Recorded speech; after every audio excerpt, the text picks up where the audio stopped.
and welcome back to my channel, where I'm going to cover the Monk's Way of the Ascendant Dragon class specialization from the Fizban's Treasury of Dragon supplement, providing a brief description of the subclass, as well as explain and set up the various features gained.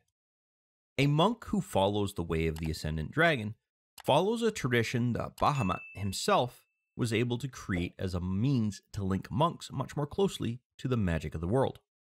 These monks are able to gain the means to fly short distances, make use of different kinds of breath weapons, and even take on the very aspect of a given dragon. Players who decide to take this class specialization for their character are also allowed to come up with how their character gained the powers that started them on the path of the Ascendant Dragon, and where that power originated. There is a table that provides some examples you could use for your character. But to really connect with your character, you could take the time to come up with something of your own, and work with the DM to see if it makes sense. Monks will gain their monastic tradition at level 3, but anyone who intends to take this particular class specialization should use the time to plan ahead and build up that origin story, because as a DM, I'm going to want to use that at some point in a given campaign. This does mean, though, as a player, you will be able to learn the concepts of how a monk works before you even need to worry about trying to figure out how to incorporate the concepts of the Way of the Ascendant Dragon into your character. Now, to help us out, I've already prepped a level 2 character, so I'm going to go ahead and drop this into place so that I can then make sure that my class specialization is automatically applied.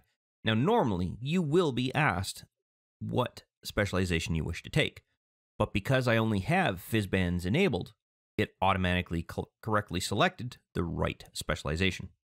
The first feature your character will gain through this monastic tradition is called Draconic Disciple, and it allows your character to increase your damage, learn the language of the dragons, and even borrow some of the luck of the dragons. All of the aspects of this feature are gained at the same time, meaning that you don't have to choose one option of the feature over another. But there are some that are used in very specific situations or have limitations linked to them. The first is the means to read, write, and speak the Draconic language, or another language if you did not want to take that one. Now, I want my character to be able to understand the Draconic language, so I'm going to go ahead and go to the Abilities tab here, and right at the bottom you will see that we have the languages selection here. I'm simply going to hit enter and type in Draconic, and that will allow my character to be able to understand that. Now, to confirm that, I've already got the Dungeon Master set up to be able to speak the Draconic language. And as we can see, while the character sees this specific font within their chat, right here is the translation of what I actually said. So that means that this character is now able to properly understand the Draconic language. The next option gives your character the means to choose a specific type of damage that would typically be used by various dragons' breath weapons as part of an unarmed strike.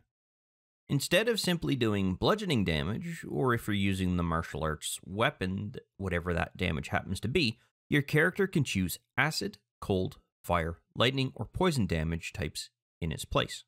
This should be set up on your character's Actions tab before engaging in combat so that the various types of damage are prepared in advance, and we'll get to that in a moment. Now, the last option, called the Draconic Presence, covers the aspects of what a party is going to feel typically when they're in the presence of a real dragon, but your character now has the means to be able to do something similar. With it, your character can potentially turn a failed intimidation or persuasion check into a success through rolling of that check if it was not a success. This can be done once per roll, but until it actually does change a failure into success, you'll be able to continue to use this over the course of an encounter or event where your character needs to make this roll. For example, let's say that your character attempted to intimidate a barkeep and failed to do so. Your character would be able to re-roll that intimidation check, but let's say for the example, it also failed. Your character would not be able to re-roll again to keep trying, but the next time your character has a chance to make a persuasion or intimidation check, and it fails, they will be able to re-roll that particular check. Only after it converts a failure into a success would your character require a long rest in order to regain the means to make use of it again. And that covers sort of the overall idea of what this particular feature is going to give you. So let's go ahead and look at configuring what this is going to look like on your character's action sheet. So I'm going to drag and drop this into place, And I'm going to create a brand new group called Way of the Ascendant Dragon.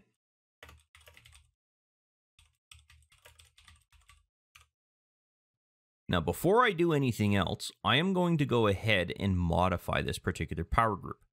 And that's because I want to make sure that the ability that this particular power group is linked to is the Wisdom ability, and that'll update both the base values for the attack and the save DC.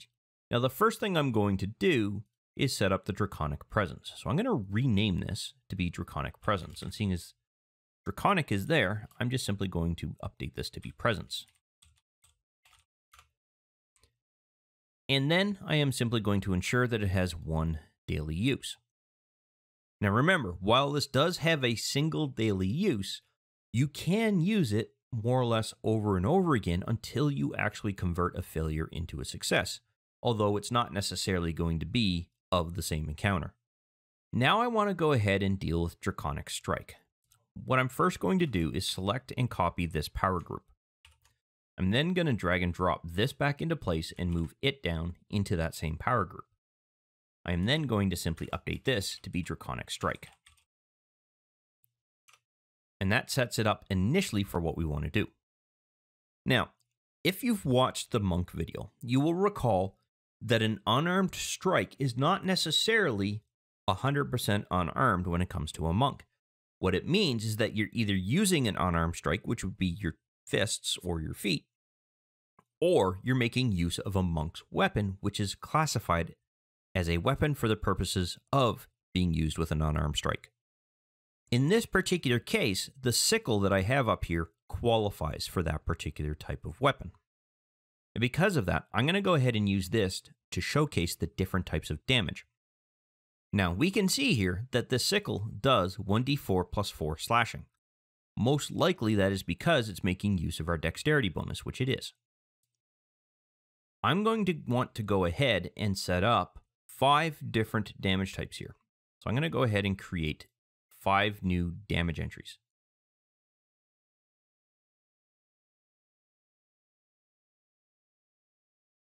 That should be 5. Yep, it is. Perfect. Now I'm going to go ahead and start opening up each one and add in a 1d4 because that's the damage that this particular sickle does. I'm also going to then make sure that my dexterity modifier is applicable to this particular damage. And then I'm going to set the damage type so that it's not slashing in this particular case, but is acid damage. And I'm going to want to go ahead and do that for each of the damage types that we see here. So cold, fire, lightning, or poison are the ones that are left. So I've gone ahead and set up all of those particular damage types. And I just did the exact same thing that I had done for the acid one, except I just changed the type of damage itself. So the first thing I'm going to do is demonstrate how Draconic Presence works. I've gone ahead and set up a situation inside of the combat tracker, and I'm going to try to quote-unquote intimidate this ape. It's not going to work very well because the ape's not really going to understand what I'm doing, but I'm just using that as an example. So I'm going to go ahead and target the ape. I'm then going to go ahead and roll an intimidation check.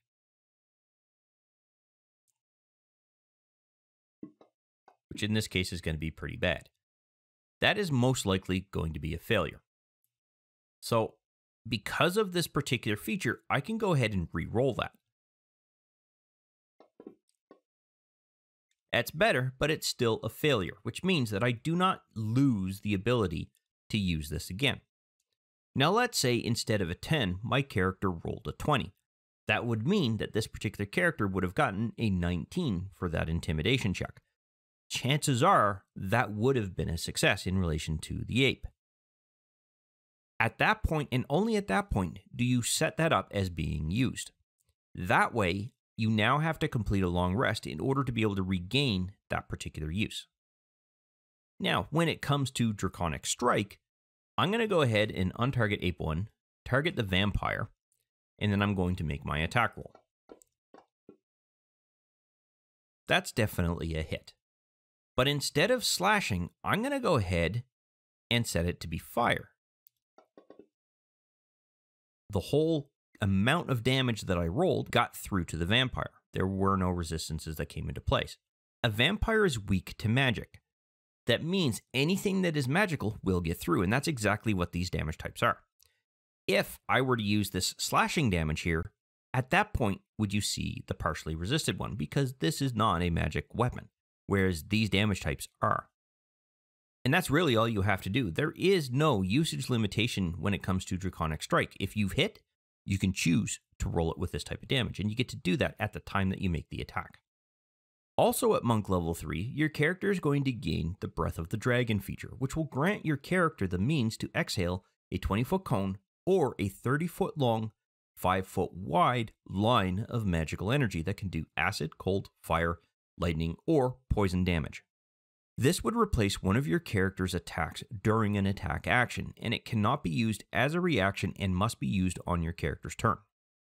The target or targets must make a dexterity-based saving throw against your character's key dice check, which uses wisdom as the basis for that check. Now you can understand why we set up that power group to be configured to use wisdom.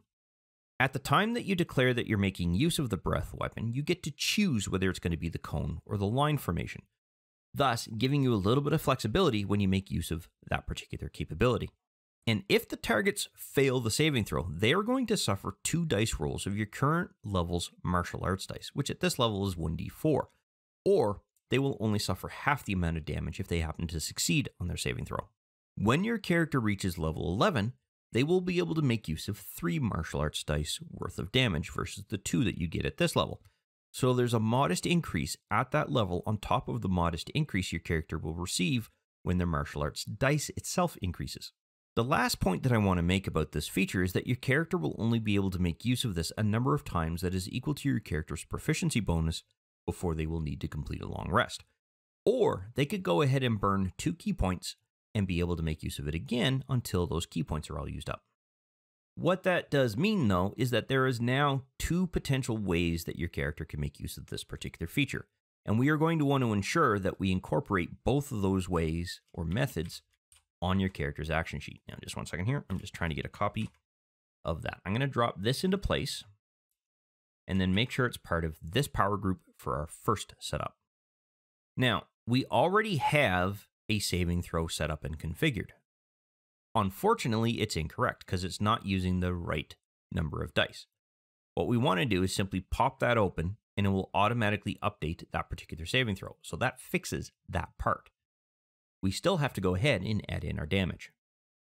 Now, once again, when it comes to the actual damage types, we're going to want to preload all of those damage types like we did here on this particular feature. And the reason we want to do that is because we get to select the damage type at the time that the breath weapon is used. So I'm going to go ahead and add in 5 new damage effects.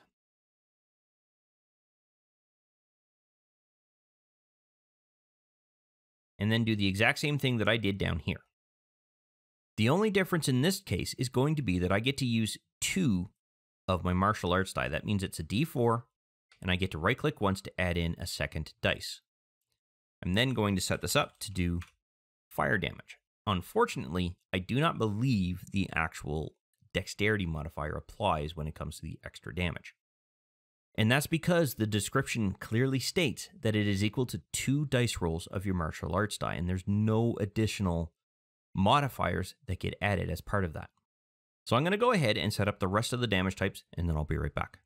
And there we go. I've got all of the damage types now set up and ready to go. So this particular feature is set up for our use, except for one minor thing. We still have to set it up for the number of uses that our character can actually use. In this case, it is a +2 for our proficiency bonus. That means we get to use this twice before we have to complete a long rest. So I'm going to simply update that to indicate 2 uses. Now, I indicated that you can also burn 2 key points in order to go ahead and be able to make use of this. And that is correct. At this particular level, which our character is 3, we have 3 key points that are available to us. The one thing that I don't have set up is the ability to link all of our key points to a single use of a series of items. So I'm going to go ahead and create a new group using this, Breath as a Weapon, as our starting point. Now, once again, I'm going to modify this group so that it makes use of Wisdom, which is our, oops, I went right by it, which is our base requirement. But in this particular case, I'm going to modify this to actually set this up for 3 uses. Now, I just want to check one last thing as to whether key points are recovered rather during a short or a long rest.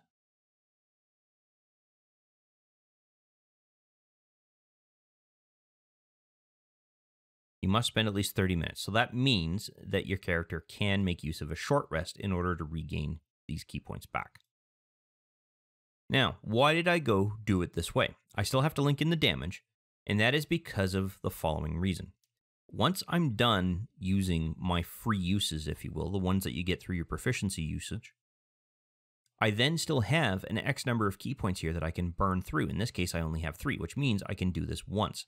So for this particular character's level, I could theoretically use this particular feature 3 times before I have to complete a rest in order to regain my key points to be able to do it again from a short rest point of view. But if I do a long rest, then once again, I get my free uses back. Now, I'm going to go ahead and set up the damage types on that particular feature, and then I'll show you how to use this. Okay, so I've now completed the addition of all of the damage types. I'm going to set this into a combat and actions configuration. And the reason why I've done that is because you can see here that the saving throw that needs to be required is right at the front. And then the damage types that I can apply are in alphabetical order in this list of drops here. So I'm going to go ahead and attack this vampire again, but this time I'm going to force them to make a saving throw. Now this is replacing one of my attacks, and in this particular case, they succeeded. I'm still going to roll damage because they still suffer half damage. And then I'm going to pretend, quote unquote, that the cycle has continued through to the next turn. Totally forgot that this guy wasn't even active. So now we're in round 2. Oops, I forgot to indicate that I'd use that. I'm going to go ahead and once again make use of this on that vampire. Now you'll notice one thing. This didn't actually roll anything. And that's one thing that I wanted to point out about features like this. Anything that happens to have a half damage on a save is going to automatically deselect the target that's saved. So you're going to have to ensure that you retarget any creature that made that save. Now, the other thing to note is that I don't have to use this on just one particular target. Let's say that this vampire and these 3 apes here are all within that cone, 20-foot cone. I can attack all 3 of them at the same time. When I do that, I still click this button once. That's going to force them all to roll a saving throw, and I have 3 failures and 1 success. Once again, the vampire succeeded. This time, though, I'm going to do fire damage. I'm then going to indicate that I have now used that. Here's the thing. I still technically have this use that I can then make use of. If I chose to go ahead and burn a key point, specifically 2 of them, I could now make use of this, but I'm going to do that on the next round. So now let's say that we're in round 3. We'll just ignore the fact that these guys aren't going. I'm now going to once again target any creature that I could theoretically hit with this particular target. Now I'm going to untarget that one, and let's target the Mind Flayer. In this case, I'm going to do a line when it comes to the actual damage. So that's the reason why I'm adding the Mind Flayer. Let's say they're at the edge of that particular range of that particular line. I'm going to indicate that I'm going to use this, but first I'm going to make sure that the saving throw is triggered. Lots of saves here. So 2 successes, 3 successes, and 1 failure. I'm going to go ahead and roll poison damage this time, just because. So several of them only took half damage, and they were all deselected from the target list here. Whereas Ape 3 is now dying. So it suffered enough damage that it is now dying. I'm just going to detarget it for now. I then have to indicate that I have used 2 of my key points. Now, before my character can do this again, my character has to complete a short rest, at least 30 minutes long. But that gives you an example as to how you can go ahead and use this. At character level 5, there are a couple of things that you're going to need to take into account. The first is, this is the first level where your martial arts die increases. So you can see here from levels 1 through to 4, we were doing 1d4 of martial arts die.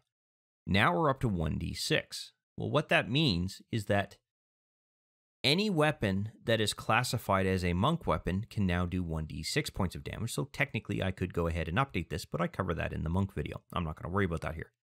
What I can do though is modify these as part of that increase, because technically all of my unarmed strikes will now be 1d6. To do that, I'm going to go ahead and right click on this dice and click this little eraser here. I'm then going to drag and drop a 1d6 into place. I will do this for all of these because I don't have to worry about making any further adjustments to it. I just simply have to make sure that the dice itself is updated. 2 more for this, provided I actually grab the dice. But this isn't the only change we need to make when it comes to the type and amount of damage that we have to deal with. We also have to do this for this particular feature, and that's because all of these also utilize our character's martial arts die. So I'm going to go ahead and remove out 2d4 and add in 2d6. And this is about the only time-consuming part when it comes to leveling up, is just making sure that anytime our character goes through and has an increase like this, oops, I actually didn't want to do that. So let me remove that entry. Select that, drop that into place, and edit this last one. There. So all of that is now dealt with. I still have to deal with this, but I'll do that off camera for now. Okay, so I've now gone ahead and updated the damage for all of these things. The one thing that I want to note is that at level 5, the total number of key points your character now has is up to 5, which means we can use this twice before we end up running out of key points. The other thing is that our proficiency bonus has now increased. Also at level 5, it goes from +2 to +3. That means we need to increase the number of uses for our free use version of Breath of the Dragon. So I'm going to set that to preparation and update that to a 3. And now we have 3 uses. So at this particular level, we can now use this feature a combined total of 5 times before we're out of uses and need to complete at least a short rest to get some of those uses back. At Monk level 6, your character is going to gain the Wings Unfurled feature that allows you to change how to make use of the Step of the Wind key option. Step of the Wind comes from your key feature, and it's one of the options that you have down here that you can make use of. So I'm going to leave this up on screen so that you can understand how to use that in relation to this. With this variation of that option, when you take the disengage or dash action, wings are going to sprout from the back of your character, providing your character a flying speed equal to your character's walking speed. These wings will have an ethereal appearance to them and can't be destroyed, but they are really there to enhance the effect of your movement, triggering a burst of speed as they unfurl. For example, if your character has a normal movement speed of 35 feet, they can fly that distance rather than walk when making use of the dash or the disengage actions. So it appears like your character is temporarily floated away on those wings. And keep in mind, you still have to use a key point to be able to do this. These wings will only exist during the remainder of that turn before they will vanish. And on top of that, you will have a limited number of times that you can use this feature, which is equal to your character's proficiency bonus. At level 6, that is a total of 3 uses, and in order to regain those spent uses, your character will be required to complete a long rest. As Fantasy Grounds Unity does not really have a means to affect the adjustment of movement at the time of this recording, the only reason we were going to need to add this to our character's action sheet is to track the number of uses. So I'm going to get rid of this key point thing here. Oops, I just want to shrink that for now. Drop this into place and make sure that I grab our group. So I want to make sure that this is in group setting. Drop that into place, minimize these so that we can see it, and then modify this to have a total of 3 uses. So how this works is a little bit different from some of the other features that we have covered so far. First off, this is only going to come into play if you have chosen to make use of Step of the Wind. And Step of the Wind would typically be made use of after burning a key point. So let's say that our character is disengaging from the vampire using Step of the Wind. So they burn their key point. You can then state that I'm going to make use of Wings Unfurled to make use of a flying movement as opposed to a walking movement. Now my character sort of floats away 35 feet away, if that's our particular character's movement at this particular level, and we're good to go. So as you can see, you can still make use of Step of the Wind and not make use of Wings Unfurled. Really, Wings Unfurled is kind of like just giving you a theatrical kind of appearance as to when your character moves away. Kind of like an intimidation factor of some kind, I guess. At character level 9, you're going to need to adjust the utilizations of Breath of the Weapon, not specific to the key use, but specific to your free use, as well as to Wings Unfurled. So I'm going to go ahead and set that to preparation mode and set both of these to a 4, and that is because our proficiency bonus has gone from +3 to +4. So at character level 11, you're going to need to make some adjustments to Breath of the Weapon, specifically in the size and number of dice that you can now use for this particular feature. So I'm going to go ahead and pop this open, remove the 2d6 from there, and add in 3d8, because we can now add 3 dice associated with this particular feature right here. And our martial arts die goes from 1d6 to 1d8 when our character hits level 11. So I'm going to go ahead and update all of these, and then I'll show you the next thing that you have to worry about at level 11. Now, don't forget to adjust the Breath of the Dragon, rather, not Breath of the Weapon, which is apparently what I've been saying. Also increase the number of dice as well as the size of the die associated with the one set up for your key use. Now, the last adjustment you'll want to make from an increase in your martial arts die is associated with Draconic Strike. You'll want to ensure that this is also increased from your 1d6 to your 1d8, because this doesn't change in the number of dice, it just changes in the size of the dice. So I'm going to go ahead and update the rest of these, and then I'll bring you right back. And that completes the adjustments you have to make for all the various features that you have gained previously to take into account things that you now gain in relation to level 11, not including the new feature you also gain at this level. Now, also at Monk level 11, your character is going to gain the aspect of the Wyrm feature, granting your character the means to create a ward of draconic energy in a 10-foot sphere around your character.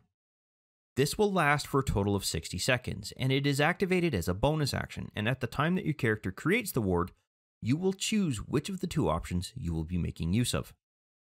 The first is the Frightful Presence option, which gives your character the means to target a single creature that is within the 10-foot radius around your character and force them to make a wisdom-based saving throw.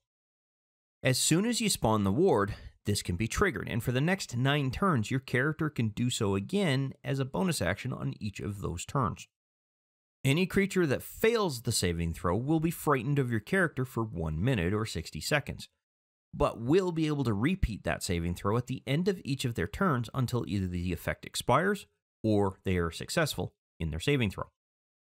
Now, I should point out that if you're in turn 8 of this effect being active, and it's at that point and only at that point that your character frightens another target or creature, their frightful state still remains in place for a total of 1 minute from that point forward, or until they succeed on a saving throw.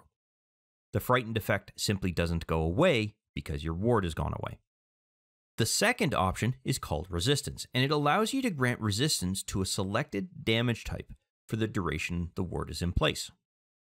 The types of damage that can be resisted are cold, fire, acid, lightning, or poison damage, and it will apply to any ally who is within the ward as well as your own character if you have chosen them all to do so. We will want to create multiple individual effects in order to handle this particular property properly, excusing the term there, as well as ensure the duration is configured to align with the creation of the ward. To do that, all we have to do is preload 5 effects into our Actions tab. But once again, we are going to want to duplicate this feature, because not only does your character have the means to make use of this as a feature, although you get 1 use before you have to complete a long rest to do this again, your character can also make use of 3 key points to be able to use this after they've essentially used their free use. So we're going to set this up in a way that's equal to Breath of the Dragon. So let's first take care of simply adding this to the Way of the Ascendant Dragon power group. Okay, so that is now there. Once again, the saving throw is quote-unquote preset, but it is incorrectly set because that value is too low. Popping that open will ensure that it gets properly linked to the wisdom stat that we have associated with this particular group. We also don't have to worry about the frightened effect. It's already set up for us. The only thing that we have to do is set up the resistances. And for this, we're going to want to use effects. Now, ideally, I would like to go through and set up 2 copies of this particular feature, but I'm not going to do that. And that's because everything links back to a single use. If you separate this out into 2, you're then going to have to create a new power group to control the number of uses for that, which I don't want to do. What I do want to do is simply add the effects to the existing group. So I'm going to go ahead and add in 5 effects here. And the reason why I want to add in 5 effects is because we have to be able to separate out the individual damage types. And to do that, what I'm going to do is pop this open, and then I'm going to copy and paste this into place. It is literally called Aspect of the Wyrm, and in round brackets I've put resistance to denote which of these 2 options we're using. Semicolon, resist, colon, acid. The duration is going to be for 1 minute, and it can essentially be applied to your own character or a target, and it doesn't have an expenditure because it's the duration as to when it goes away. So I'm going to go ahead and preload the remaining effects here, and the only thing that changes is the type of damage that we're going to resist. So cold, fire, lightning, and poison would be the next bunch. So as you can see, I have preloaded all of the effects, and they're all set to have a 1 minute duration. So at the time that you create the ward, these effects would be applied to anyone that is within that ward. And we don't have to create a quote-unquote custom effect just for the ward. We only have to worry about that in relation to the frightening effect, which honestly we don't even really need to indicate that we have that up there. But I am going to, just for the sakes of being complete. And what I mean by that is I'm simply going to add in a last effect. And all this is literally going to be is Aspect of the Wyrm.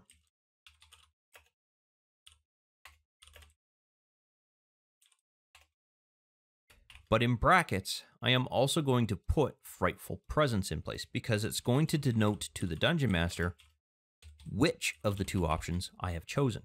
And this is going to last for 1 minute. It can only exist on your character. Now, depending on which of these 2 I've selected, will dictate which of the effects that I apply. But let me go ahead and copy this into our key actual setup, because as I stated earlier, we have to duplicate this. Now, to simplify things for me, what I'm going to do is I'm going to pop this open because I've got all of the setup ready to go. It's complete. I don't want to have to go through and do that again.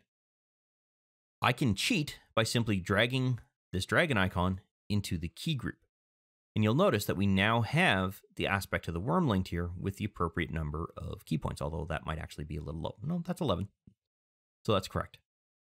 All of the features that we had just set up in relation to this particular side of it, so all of the effects rather, are now also set up and ready to go. We do not have to worry about manually going through and reduplicating everything. Now, before I move on to showcasing the example, the last thing that I have to deal with is just to make sure that this is set up for its first use and free use. I do that by setting this to preparation and then making sure that there's 1 use there. Now, the setup is 100% complete when it comes to this particular feature. So I'm going to make sure that everything is minimized so that we have access to the various buttons that I will need to push. Now, the way this is going to work is as follows. At the time that I declare to make use of Aspect of the Wyrm, I'm going to state that I'm simply going to create the ward. Now, at the time that that ward comes up, I can choose a target who's within my character's sphere of influence and force them to make a wisdom-based saving throw. I'm going to say that this vampire is one of those creatures. You can only choose 1 at a time, because you can see here it's choose a creature. You don't get to choose multiple in this particular case. And this is for the frightful presence portion of this particular feature. I am then going to activate the effect specific to the indication that I'm setting up Frightful Presence. Now I'm going to force that vampire to roll a saving throw. In this particular case, they succeeded, so I don't have to apply the Frightened effect. But let's say, for example, that they did fail. At that point in time, I would apply the Frightened effect. And they would be frightened, in theory, until the end of their next turn. Actually, no, there is a duration there. That's for 1 minute. So there is an adjustment we need to make in relation to that particular effect. Because you can see here it has 1 round. We want it to be 1 minute. And that's going to be the same for both the key point version of it as well as our normal version of it.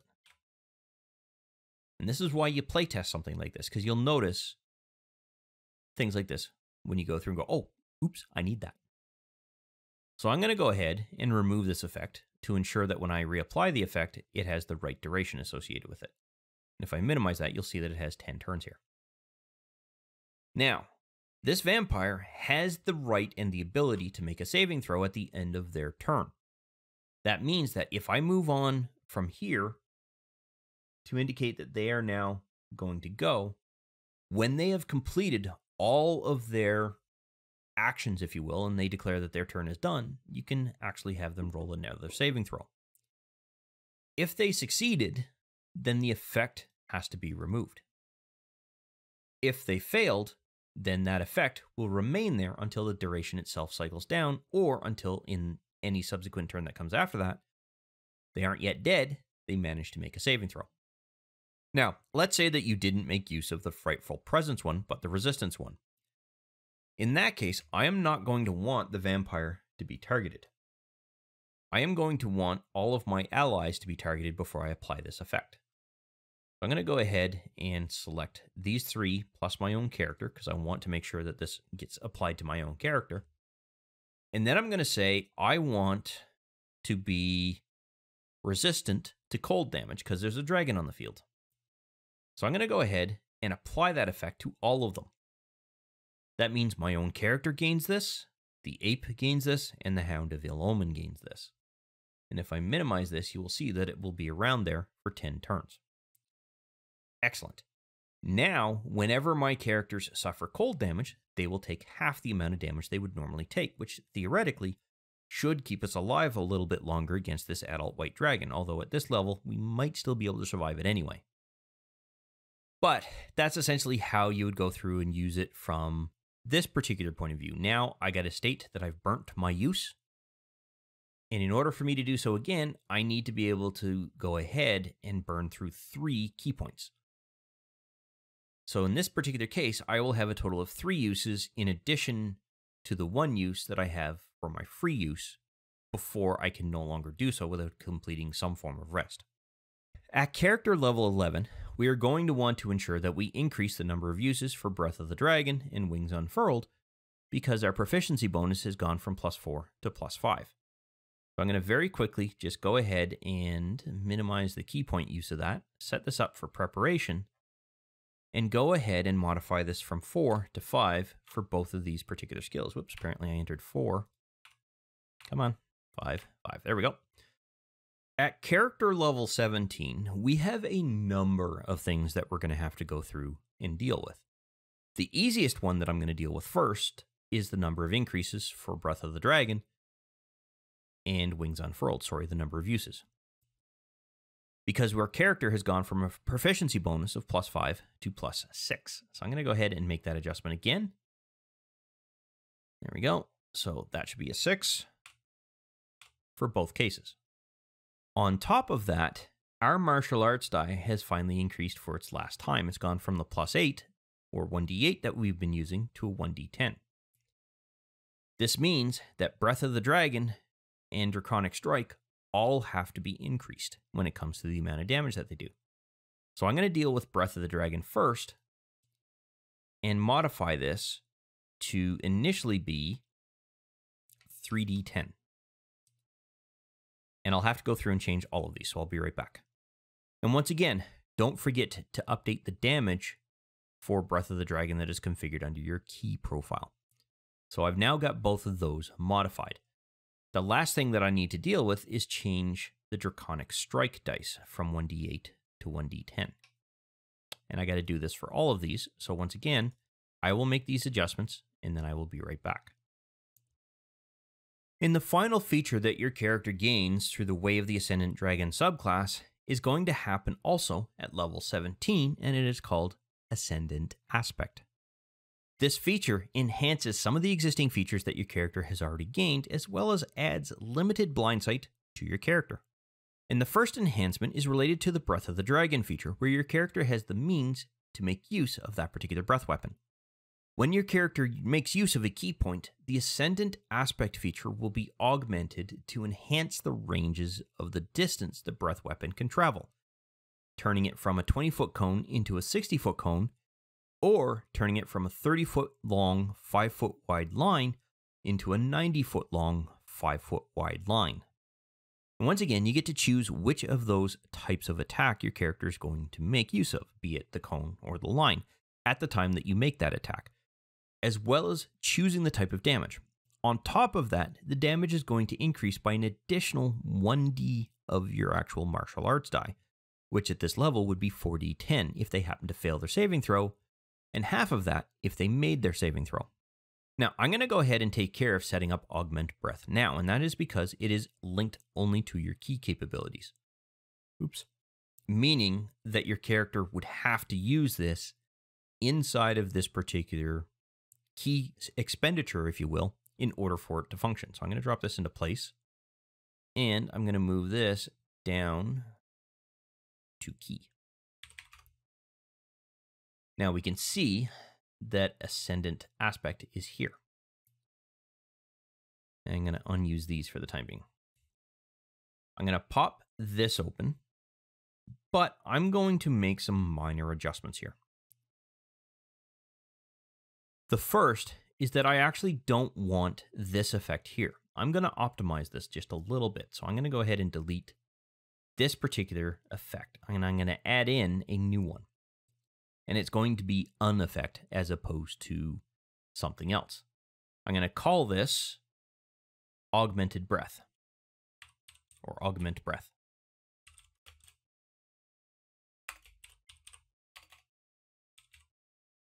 Semicolon, and I'm going to say DMG:1d10.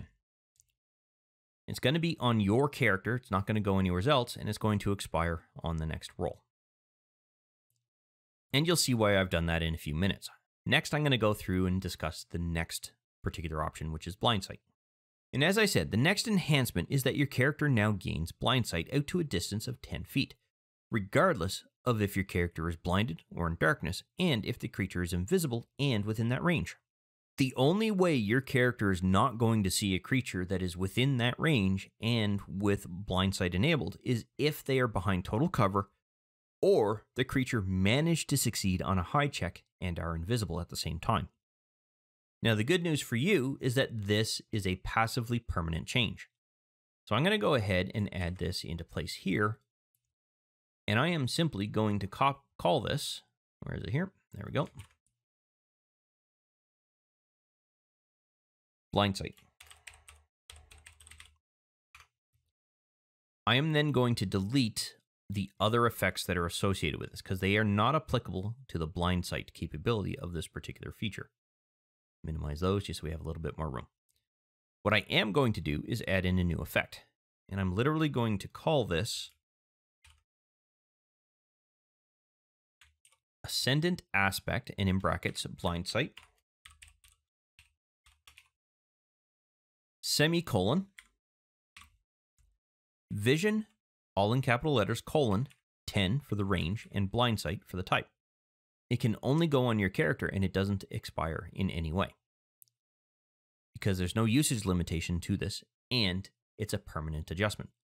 What that means is that as soon as your character is added to the combat tracker, you can go ahead and add this effect to your character. And the final enhancement relates to your character's aspect of the Wyrm feature. When you activate the Draconic Ward, regardless of if you've selected to use the Frightful Presence or the resistance options of the aspect of the Wyrm, your character will now be able to force any hostile creature your character can see that is within 10 foot of where your character currently stands and have them make a dexterity-based saving throw.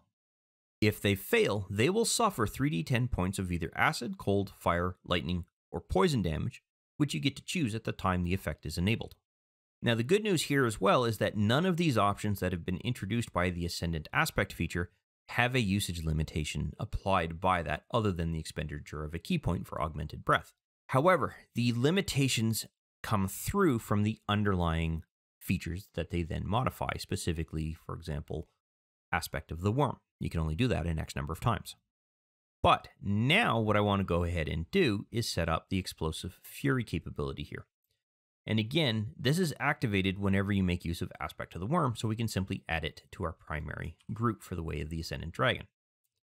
Now I'm going to just simply minimize these so that things don't go a little funky. I'm going to drop this into place, move that down to there, and I'm going to call this Explosive Fury.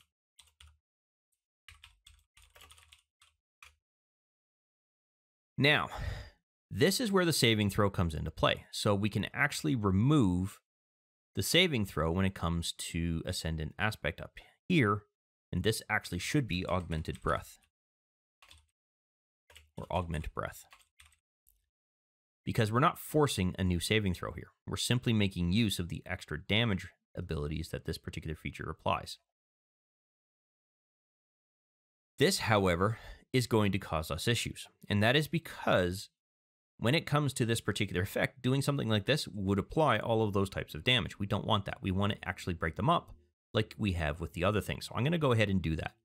I'm going to add in 5 damage effects. Correction, actually, I'm going to add in 4 additional ones because we already have one there. We can just reuse it.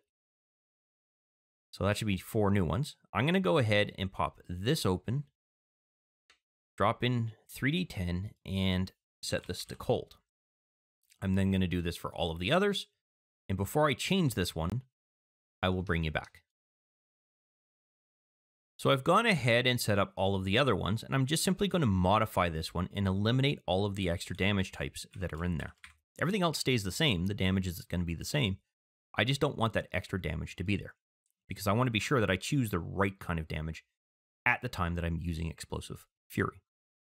So how are these going to work? Well, the first one that I'm going to deal with is the Blind Sight one. As soon as my character is added to the combat tracker, I'm just going to go ahead and get rid of all that. I'm going to click this effect. And what that's going to do is when your character is added to a particular map, you will see that no matter whether you're within a cave, whether you're in a sphere of darkness, whether your character has been rendered blind, or any other combination that throws some form of limiter on a character's vision, your character will be able to see clearly out to 10 feet without having to worry about what's there. And specifically, it will be as if you were out in daylight the entire time. That was the easy one. The next one is Augmented Breath. So let's say that I'm going to go ahead, oops, I don't need that one because I already did. I'm going to take all the remaining targets that are on the battlefield and make sure that they're targeted here. I am then going to go ahead and make use of, where is it here? Breath of the Dragon. I'm going to have all of those characters roll for their saving throw. Now, technically, before I actually should have made that roll, I should have told the DM I'm going to burn a key point to augment that so that the range is out to 90 feet. Kind of unimportant when it comes to a mapless example that I'm running through right at this particular point in time, but that's essentially what you're going to want to do. Now, before you actually roll the damage, you will want to apply this Augmented Breath effect to your character so that you get the extra 1d10 points of damage applied at the time that you roll the damage here. So I'm going to click Acid Damage just for kicks. You will see that the damage effect has gone away. All of the targets that succeeded on their saving throw have now been deselected from your character, and the amount of damage that has been dealt with was 4d10 total. So you can see here that we have 4d10 of die that got rolled. Now the damage type that's going to come into play here is going to be the damage type that you selected here. That's the reason why I did not set a damage type when it came to this particular effect, because it's going to piggyback on top of the damage effect that you already are dealing. When you leave that blank, it uses the existing damage. That's a nice little trick with Fantasy Grounds. Now don't forget that if you made use of your Breath of the Dragon through your free uses to ensure that you tick one off, or if you used an actual key point, make sure that you tick 2 of them off. Now, I don't have the correct number of key points here for level 17. There should be 17 of them. I just haven't gone through and set that up. But that is exactly how breath of the weapon will work when you go through and spend a key point to augment that breath. Now, the last one is going to be associated with Explosive Fury in relation to Aspect of the Wyrm. So, if you recall, Explosive Fury comes into play when you make use of Aspect of the Wyrm. Now, Aspect of the Wyrm has two potential directions for effects. You can either frighten somebody, or you can apply resistances. Doesn't really much matter which of the two that you can choose.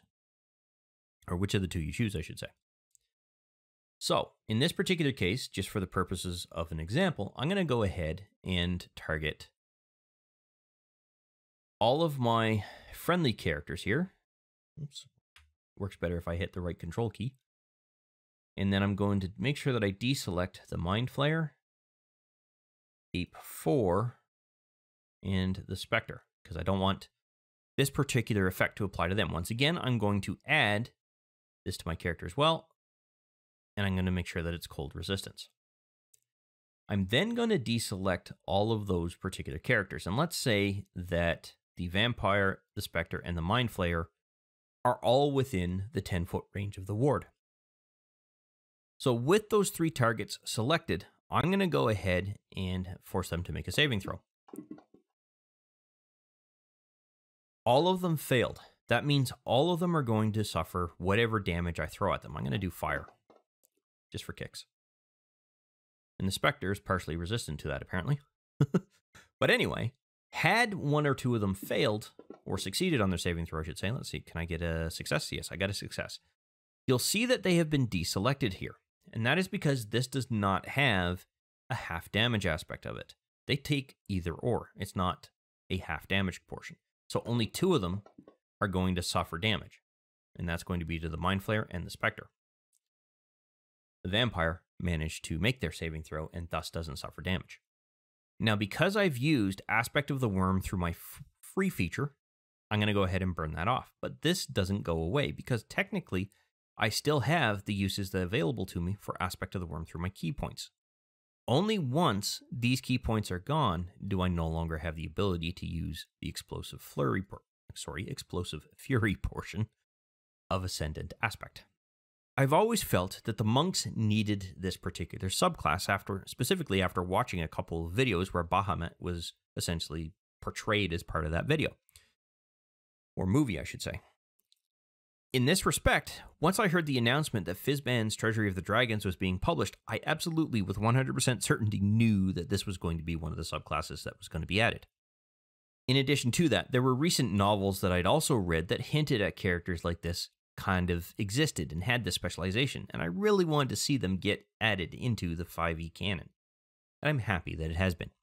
Now, I do believe, after quote-unquote a party wipe, I have one of my recent players creating one of these characters, so I'm really looking forward to seeing how that's going to play as part of a campaign. But this does bring us to the end of this particular video.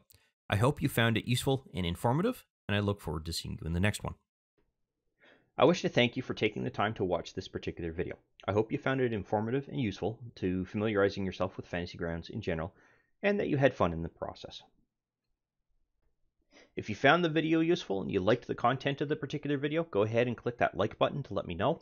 And if you have any questions specific to the topic covered by this particular video, or just have some comments in general, please feel free to post something in the comment section, and I will do my best to respond to any questions that are asked. Additionally, I do release content quite regularly, and it's generally specific to Fantasy Grounds or 5th edition Dungeons & Dragons at this time. So if you'd like to be notified when new videos come out, go ahead and subscribe and click the notification bell to ensure that notification is sent to you when I release a new video.